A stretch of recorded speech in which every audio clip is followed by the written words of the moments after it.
They're out on the field. The pride of the Southland band crisply marches into the Giant T. The rear, the roar of 97,000 fans rises with each rhythmic step.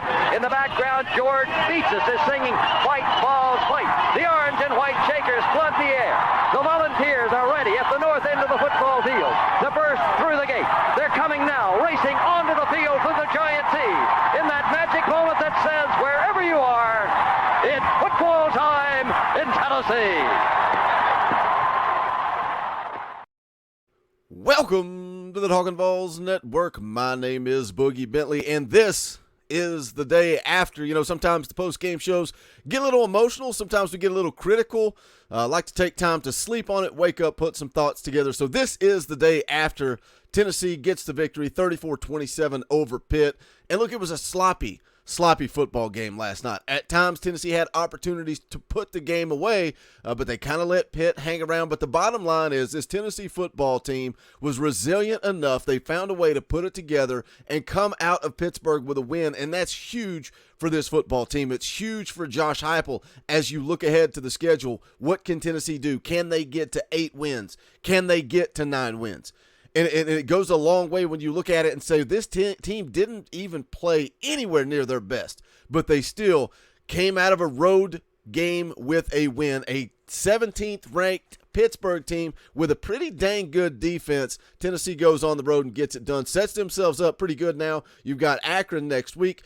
Florida coming off of a loss to Kentucky last night. Now they're going to have a tune-up game next week against South Florida, and then Tennessee, Florida on September the 24th should be a pretty good football game. When you look at the SEC East, it's obviously Georgia and then kind of everybody else. But it's going to be interesting to see how things shake up with Florida, Kentucky, and Tennessee. I think they're all three teams pretty evenly matched. We're going to talk a little bit about this Pitt game. Before we get rolling, do me a favor, go ahead and smash that like button just below the video. It's quick, it's free, it's easy, it helps the channel, and I would greatly appreciate it. Also, if you're new to the Talkin VAWLS Network, welcome. We're not experts, we're not insiders, we are fans just like you. So if you enjoy the content, make sure you subscribe, click that bell for notifications. You won't miss out when we go live or when we drop a video. Reminder, I do go live every Sunday night, 6:30 p.m. Eastern time, playing a little NCAA football, but also talking Vol football. So if you want to come hang out, break down this game, tonight, 6:30 is the time to do that. So let's talk about this game. Again, Tennessee goes on the road, gets the win over 17th ranked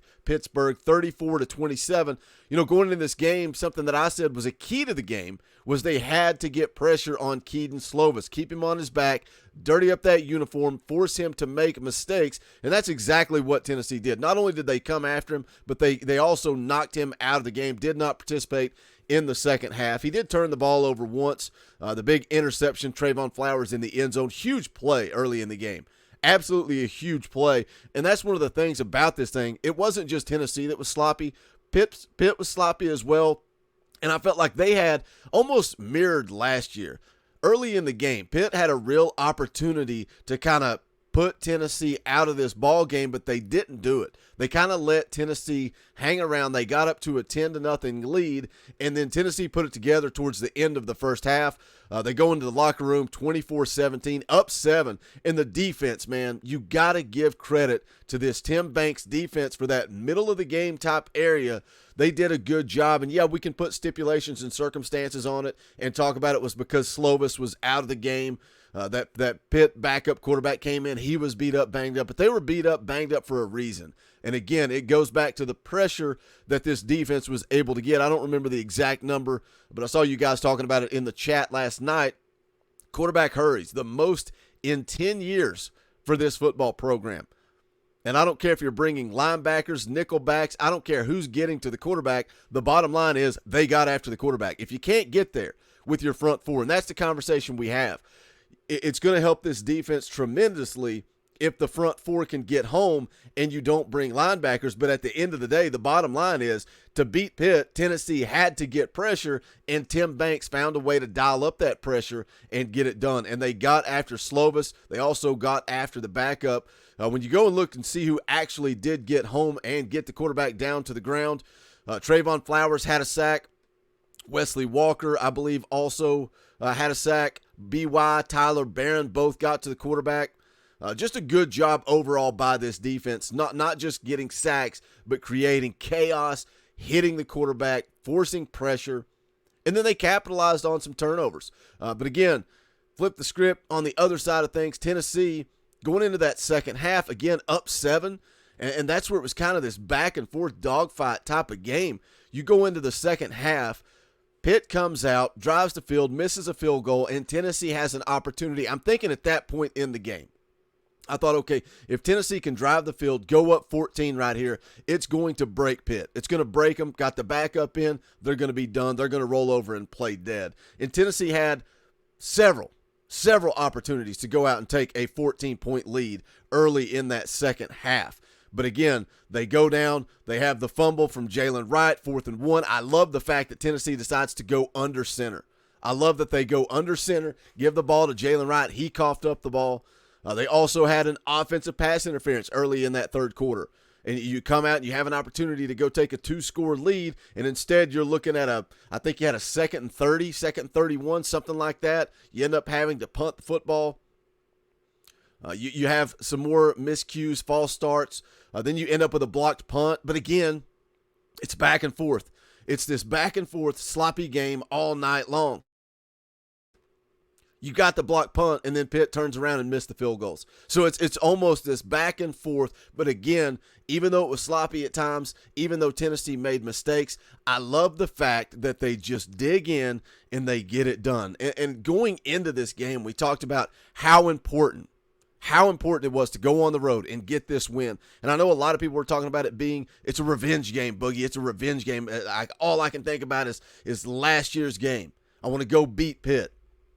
And there was some of that to an extent, but for me, it's all about where this program can get this year. And when you go look at the schedule, what are the possible losses? Who can you lose as you move forward through this schedule? I felt like September was so crucial.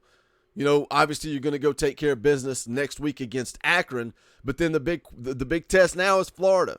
And yeah, they just showed that they can lose. They got beat by Kentucky, but I think Kentucky's a pretty good football team. Like I said, I think Tennessee, Florida, and Kentucky, all three pretty even there.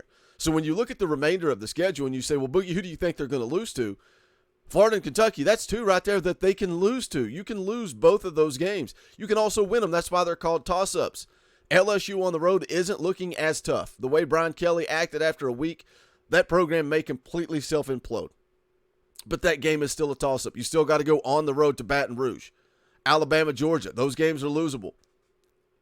South Carolina's not looking very good. That game's starting to look pretty good when you see what Spencer Rattler's doing down there in South Carolina. He's not giving them the quarterback that they had hoped for, which is a good thing for us. But we'll know way more about South Carolina once we get to the back end of the schedule. But for me right now, that Pittsburgh game was so big because you hope you can get 4 wins on the front end, 4 wins on the back end, 8-4. That's a solid year. But they can lose that Florida game, LSU, Kentucky, Georgia, Alabama. It's why Pitt was so crucial, because I felt like, and we talked about this last night, Tennessee had more talent than Pitt. Tennessee is better coached than Pitt. But they played sloppy. But again, you get out with the win. That's what matters. Hendon Hooker didn't have his best night. He had some pretty decent stat line. I think I heard Eric Kane over at VAWLS saying that was the most completions in his career. 27 of 42, 325 yards and 2 touchdowns. Just something off with Hendo Cinco with his accuracy. We'll see if he can get that dialed in a little bit next week against Akron. Still made some nice plays, does some nice things. Tennessee struggled to run the football last night. Jalen Wright looked solid. I thought he ran physical, had 9 carries for 47 yards, averaged over 5 yards a carry. But after you put the football on the ground and turn it over, you end up on the bench, and you don't really get an opportunity to come back in.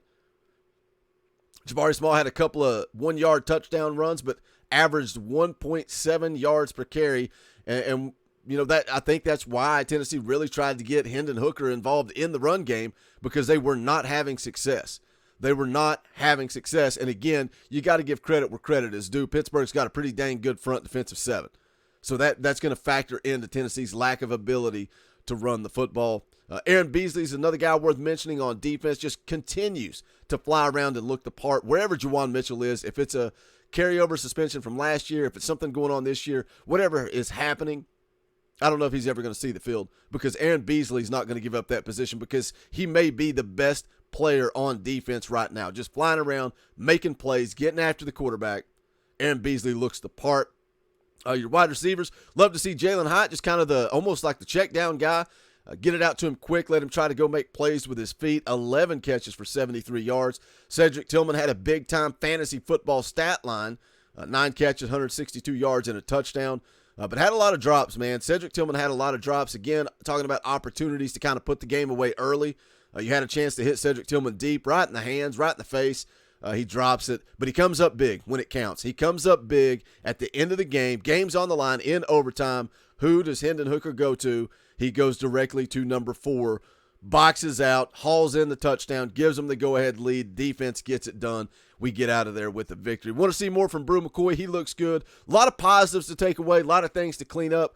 Going to go play Akron next week. Still got tons of content coming your way. Again, live tonight at 6:30. Probably do a Monday morning show at 9 a.m. if you guys want to come hang out for that. Tuesday night, 9 p.m. Eastern Time, we've got the fan call-in show. Wednesday night, 7 p.m. Eastern Time, our regular midweek show. Tons of content coming your way. If you're not subscribed, get subscribed. Make sure you guys smash that thumbs up on the way out the door and go check out the merch. Go to bonfire.com/store/talkinballs. Any and all support, greatly appreciated. Thank you to all the new members of the channel that came in last night. We appreciate the way you guys support what we do here on the Talkin Balls Network. Let me know what you think. Hit the comment section. Agree, disagree. A lot of fans were mad, irate, frustrated last night during the game. And I get it. We all get emotional. That's what makes college football great. There's nothing wrong with pointing out things that this football team needs to work on. You can do that, still celebrate the success, still celebrate the victory. I loved seeing Josh Heupel walking off the field last night. The hug that he gave Housley shows me how much these guys want to win at Tennessee. But hit the comment section. Let me know your thoughts. That's going to do it for this one. This is the Talkin Balls Network. My name is Boogie Bentley. Go Big Orange.